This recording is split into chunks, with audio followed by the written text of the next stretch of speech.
dia, meus amigos! Estamos começando mais um programa Viagem pela Bíblia. E hoje você vai poder ouvir a segunda parte da nossa entrevista com o professor universitário e pastor Marcelo Oliveira. A entrevista que a primeira parte foi ao ar na semana passada e hoje vocês vão ouvir a segunda parte, tá bom? Vai ser um conteúdo muito bom.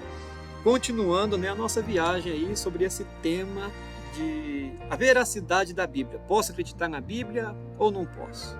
Então nós vamos aqui continuar o assunto da semana passada, ok? Um abraço a todos e vamos ouvir. Pastor Marcelo, vamos continuar aqui então, né? Semana passada a gente falou bastante coisa, né? Falamos sobre... O senhor falou, né? Eu estou aqui ouvindo e aprendendo. O senhor falou sobre... muita coisa sobre ciência, né? Teoria da evolução e tal. Eu vou continuar nesse assunto aqui. O senhor falou de muitas coisas, teoria da evolução e tal. E os dinossauros, pastor? Muitas pessoas perguntam isso. A Bíblia não fala dos dinossauros. Hora nenhuma a gente vê escrito lá, e os dinossauros, o nome deles não fala. Só se tiver de uma forma mais implícita, né? Mas a ciência mostra que já foram encontrados aí fósseis de dinossauros, e eram grandes, né? E aí? Eles existiram? Como é que a fé lida com isso? Jean, muito obrigado pelo convite para retornar aqui. Dou as minhas saudações aos ouvintes. Os dinossauros, eles ainda existem, vivos. O dragão de Komodo é um dinossauro, o crocodilo do Nilo é um dinossauro e a tartaruga de Galápagos também é um dinossauro. Então, algumas pessoas pensam que os dinossauros existiram só no passado. Não. Então eles não foram extintos? Não foram extintos. Agora foi uma surpresa para mim. Tem 3 dinossauros ainda. Eles não são enormes, né, como o Tiranossauro Rex e outros, mas eles são dinossauros igualzinhos os dinossauros do passado, porque tinham dinossauros grandes, pequenos, médios. E o que acontece? Na verdade, a Bíblia cita no livro de Jó 2 criaturas fantásticas, ali no sentido de grandes e impressionantes, né? Uma chama-se Bimote, a outra eu me esqueci o nome, mas essas 2 criaturas que estão no livro de Jó são consideradas dinossauros. Aliás, mesmo quando os dinossauros começaram a sua extinção, que foi após o dilúvio, durante muitos séculos, e até no século XIX, alguns dizem até no século XX, ainda eram vistos alguns dinossauros. Por exemplo, aquele famoso monstro do Lago Ness, na Escócia, tudo indica que é um dinossauro que vive ali no lago e isolado, né, mais ou menos sozinho. Também há relatos que no passado, há mais ou menos 100 anos atrás, pessoas viram alguns dinossauros menores, mas dinossauros, nas florestas da África. Então, o que aconteceu é o seguinte: os dinossauros são animais como quaisquer outros. Quando Deus criou os animais, criou os dinossauros também. Só que o dilúvio, ele trouxe uma devastação na Terra. Quando Noé saiu da arca com seus filhos, a Terra estava devastada e não tinha comida suficiente para todo mundo, né? Porque os animais saíram junto com Noé. Então, à medida que os animais... Saíram dinossauros, Noé colocou dinossauros na arca. Então eles entraram dentro da arca? Não, mas não grandes, eles entraram os filhotes. Ele levou o filhote. Né? Porque grande não caberia, né? Talvez até aqueles enormes não. Uma espécie menor, sim. Sim. Então, mas o que a gente sabe? Que Noé, ele levou para a arca filhotes de animais, não os animais grandes. Aí, tá vendo? Os dinossauros foram levados como filhotes. E tem estudos científicos, né? Se vocês quiserem, existe na internet o site da Sociedade Criacionista Brasileira, que é uma das melhores do Brasil e uma das melhores do mundo, em que você vai ver lá, eles são mantidos por cientistas, né, cristãos, cientistas doutores da USP, de outras universidades. Há muitos cientistas cristãos que são doutores, né, em ciência, no mundo inteiro e no Brasil.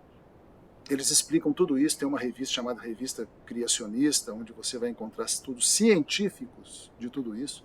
E já está provado cientificamente que a Arca de Noé tinha um tamanho tão grande que caberiam todos os animais que existiam, terrestres e alados, e ainda mais se existisse. Ela era suficientemente grande para colocar tudo isso.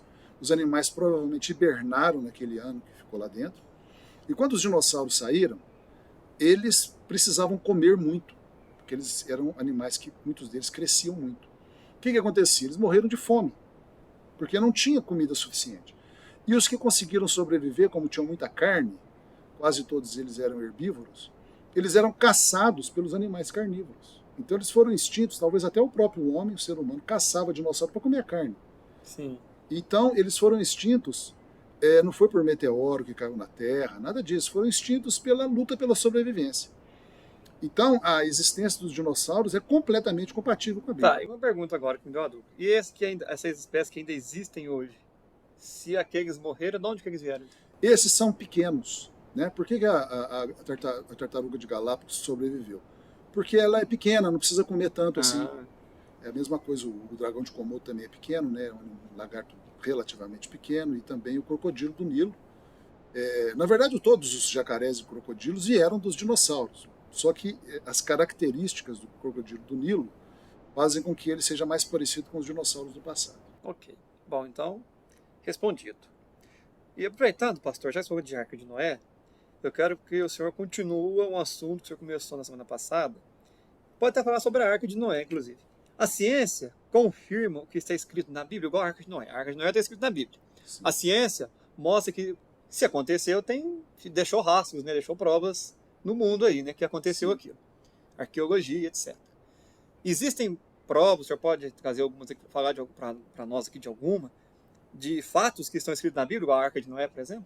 Sim, a Arca de Noé existe, você pode encontrar na internet, só ir no Google, né? Descoberta da Arca de Noé. Existem aí afirmações de cientistas chineses, russos, norte-americanos, de que eles encontraram a Arca de Noé. Ela existe, ela está lá no Monte Ararat, num lugar difícil, chamada região o Ararat, na verdade, é uma cadeia de montanhas, não é uma montanha só. Que foi onde a Bíblia diz que parou a Arca. Exatamente, né? Onde a Bíblia diz. É uma cadeia de montanhas. Lá tem problemas geopolíticos, porque fica na divisa com a Rússia, e a Rússia dificulta muito a pesquisa arqueológica. Mas eles conseguiram chegar até a Arca, só se chega nela a pé, por isso que poucas pessoas foram. E ela fica num local chamado Garganta Rora. Ela está lá intacta, entraram dentro dela, viram inclusive capim ainda até hoje, porque foi preservado, porque lá é neve, né, o gelo, né, como se fosse uma grande geladeira. Viram a arca por dentro, e também, além dessa comprovação arqueológica, existe um estudo feito por engenheiros navais dos Estados Unidos, está na revista Criacionista esse artigo, que comprova, pega as dimensões da arca que estão na Bíblia, lá dá o tamanho da arca e o formato, as sugestões, né, as direções de como ela deveria ser construída. Eles fizeram os cálculos, e a Arca de Noé, ela foi construída com a melhor engenharia naval do mundo. Ela era impossível de virar. Poderia ter a tempestade que for, as tsunamis que forem, as ondas gigantescas que forem, ela não viraria. Ela foi feita para nunca, né, que se fala, ela virar de cabeça para baixo, quem morreria todo mundo. E era de se esperar, né, que foi Deus quem deu a instrução para Noé fazer. Exatamente. Né? O melhor engenheiro naval do mundo disse para Noé como é que deveria fazer. Mais alguma coisa, pastor, diz? Com relação à comprovação científica da Bíblia, ela está por todos os lados. Né? A gente pode até lançar um desafio. Né? Aquelas pessoas que dizem que a Bíblia não é confiável, nós lançamos um desafio. Ache, então, um só versículo na Bíblia e prove pela ciência que esse versículo é falso. Não existe isso. Muitas pessoas já tentaram e não conseguiram.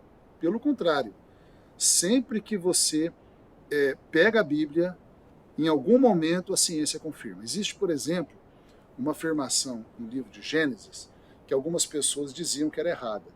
Porque no livro de Gênesis, a luz foi criada antes da matéria. Então a primeira coisa que Deus criou foi a luz. O primeiro ato criador de Deus é haja luz, e houve luz. Depois o sol foi criado. Então as pessoas falam assim, tá vendo? A Bíblia está errada, porque como é que a luz foi criada antes do sol? Da onde veio essa luz? Mas hoje, a física moderna, através da relatividade, mostra que a matéria, ela vem da energia condensada. Matéria é energia. Então, faz muito sentido que Deus primeiro criasse a luz, que é a energia, e depois condensasse a luz em matéria, e exatamente como Gênesis fala. Então, aquilo que as pessoas pensavam que era errado, hoje a ciência mais moderna comprova. Bacana. Então, tem muitos exemplos. E assim, né, gente? Eu acho que assim, né, pastor? A gente é tão pequeno como ser humano, a gente vai querer contestar Deus, né? É melhor a gente crer que Deus fez, né? Porque é a verdade e a gente só tem a agradecer a Deus por tudo que Ele faz por nós, né? Só Deus podia criar um mundo como esse, né? Como que uma explosão, uma coisa criar tudo tão perfeito, tudo tão funcionante, né? O sol, enfim, a gravidade e tudo mais. É só Deus que podia fazer. Sim, E agora, pastor, já que a gente está falando tanto, você está falando de coisa antiga, né? sim, A Bíblia foi escrita há muitos anos, né? sim. Os últimos livros têm mais ou menos aí, beirando 2000 anos, né? Isso. Vou fazer uma pergunta para o senhor, que de vez em quando é falado aí na mídia. Nos tempos que a gente vive hoje, com modernidades, etc., a Bíblia vale para os dias de hoje, mesmo com toda essa modernização que a gente vive? Então, aí nós temos que entender as coisas. Alguém diria assim, a Bíblia tem leis, mandamentos lá no Antigo Testamento que a gente hoje não pratica mais. Sim, porque nós temos que entender o que a Bíblia é. O Antigo Testamento, ele é o relato, principalmente, da aliança que Deus tinha com o povo de Israel, a chamada Lei de Moisés, aliança mosaica. Nós, cristãos, nós não vivemos pela aliança mosaica. Então, nós não estamos sujeitos à Lei de Moisés. Nós estamos sujeitos à Lei de Cristo. Então, o que pode acontecer é que existam, principalmente, mandamentos no Antigo Testamento que hoje não há necessidade de ser mais praticado. O principal é o sacrifício de animais para perdão de pecados. Apedrejamento até a morte também, Apedrejamento de uma mulher pecadora, um homem também, né? Até a morte. Porque Jesus ele aperfeiçoou isso. Esses mandamentos existiam para mostrar primeiro a pecaminosidade humana, de como o ser humano pecador ele está condenado à morte, e também para regular a vida social, porque naquele tempo as pessoas eram tão desorganizadas, tão selvagens, que tinha que haver leis mais duras. Não que hoje não tenha que haver, né? Mas hoje a fé cristã, pela mensagem do Evangelho, pelo Espírito Santo, ela dá uma alternativa melhor, que é o arrependimento das pessoas, a nova vida. Então, o que pode haver na Bíblia é essa compreensão que determinadas partes dela, não que elas se tornaram falsas, mas sim que elas foram aperfeiçoadas. Foram usadas em outra época, em outro contexto. Sim. Jesus não tinha vindo antes também. Isso. Né? Mas isso é uma parte pequena da Bíblia. Se você pegar o livro de Salmos, por exemplo, que são 150 salmos, todos os 150 salmos são aplicáveis 100% hoje. Lá fala do sofrimento humano, lá fala da busca de Deus, lá fala da oração, do louvor. Tudo é perfeitamente aplicado hoje. O livro de Provérbios é inteiramente aplicado. Os profetas falam do que vai acontecer no futuro. É mais do que atualizado, né? A Bíblia não fala só o ontem e o hoje, não. Ela fala do amanhã também. Isso. E é o único livro do mundo que o homem já escreveu que, com certeza, fala do futuro. As profecias bíblicas são as únicas profecias 100% confirmadas, sem erro. E nós sabemos que somente a Bíblia fala corretamente sobre o futuro. Se você quiser conhecer o futuro, não leia Nostradamus, não fica pesquisando aí tarólogo na internet, horóscopo, esqueça disso. Leia a Bíblia, estude a Bíblia, que aí você vai saber o futuro com precisão. Quando você pega o Novo Testamento, que é a segunda parte da Bíblia, ele é totalmente válido hoje. Eu estou até aqui com o Novo Testamento dos Gideões, que eles distribuem gratuitamente para todo lado. Então tem uma parte que diz assim: onde encontrar auxílio na Bíblia quando você está amargurado, ameaçado, angustiado, ansioso, cansado, deprimido, desencorajado, enfrentando crise.